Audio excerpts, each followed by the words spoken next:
Dear friends, welcome back once again. Now आज का topic है कि should we study NCERT, if yes then how to study. कैसे हम एनसीईआरटी को पढ़ के मैक्सिमम आउटपुट उसी कंटेंट से ले सकते हैं।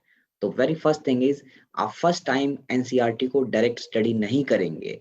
मतलब जहां भी किसी भी कोचिंग इंस्टीट्यूट में आप स्टडी करते हो, तो पहले आप जिस भी टीचर से स्टडी करते हैं प्रॉपर वहाँ पे कर लीजिए एंड देन आप एनसीईआरटी पे आइए। इससे क्या होगा कि जो फिजिक्स की एनसीईआरटी वो काफ़ी कॉम्प्रेस्ड है।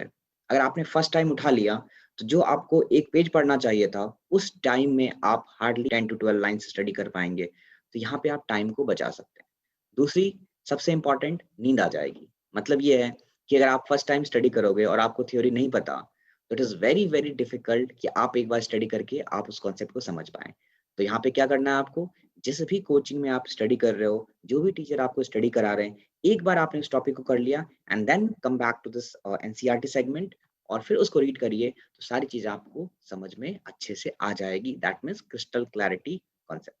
ठीक है? ये पहला पार्ट हुआ। सेकंड, स्टूडेंट कन्फ्यूज़ होते हैं कि चलो सर एनसीईआरटी थ्योरी कर लिया, क्या एनसीईआरटी के क्वेश्चंस जो होते हैं लास्ट में, एग्जाम्पल जो होते हैं क्वेश्चंस और लास्ट के बैक एक्सरसाइज होते हैं, एडिशनल एक्सरसाइजेज़ होते हैं, क्या वो करने चाहिए या नहीं करने चाहिए? तो आई बिलीव कि अगर आप नीट के एस्पिरेंट हैं, तो आपकी मर्ज़ी है, आप उन क्वेश्चंस को कर सकते हो, आपकी मर्ज़ी है, you can follow any of the book.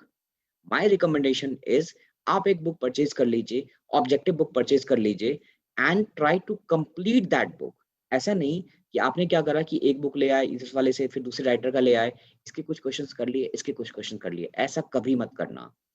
Physics के लिए, नीट स्टूडेंट्स के लिए सिंपल सा कॉन्सेप्ट है। आप क्लास नोट्स जो भी आपके टीचर स्टडी करा रहे हैं, लाइक अगर आप मेरे लेक्चर्स देख रहे हैं, क्लास नोट्स के सारे कॉन्सेप्ट अच्छे से होने चाहिए। उस क्लास नोट से आप एनसीईआरटी को मैच करा लीजिए। सारी थ्योरी आपकी क्लैरिटी, कॉन्सेप्ट क्लैरिटी होनी चाहिए थ्योरी की।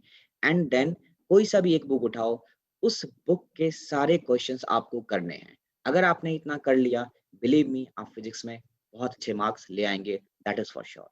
My point is very simple, if you are preparing for any examination, आपके उसके जो पैटर्न किस टाइप के क्वेश्चंस आते हैं, उसकी प्रैक्टिस ज़्यादा करनी होगी इंस्टीड ऑफ दूसरे पैटर्न की। मैंने आपको बोला कि एनसीईआरटी के जो क्वेश्चंस होते हैं, जो बैक एक्सरसाइजेज़ होते हैं, वो सब्जेक्टिव क्वेश्चंस होते हैं, राइट? और आप किसकी तैयारी कर रहे हो? आप नीट की तैयारी कर रहे हैं एंड वहाँ पे ऑब्जेक्टिव क्वेश्चंस होते हैं, राइट?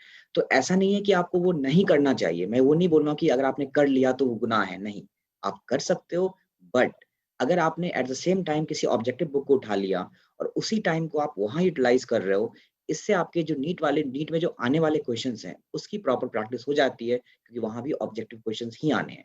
तो क्यों ना हम ऑब्जेक्टिव की प्रैक्टिस करें उस लेवल पे, सो दैट हम अच्छे मार्क्स ले आएँ। तो ये पॉइंट भी इम्पोर्टेंट था, जो आपको अच्छे से समझना होगा। ऑलराइट, मिलते हैं नेक्स्ट लेक्चर में, नेक्स्ट टॉपिक के साथ। Till then bye bye, take care everyone.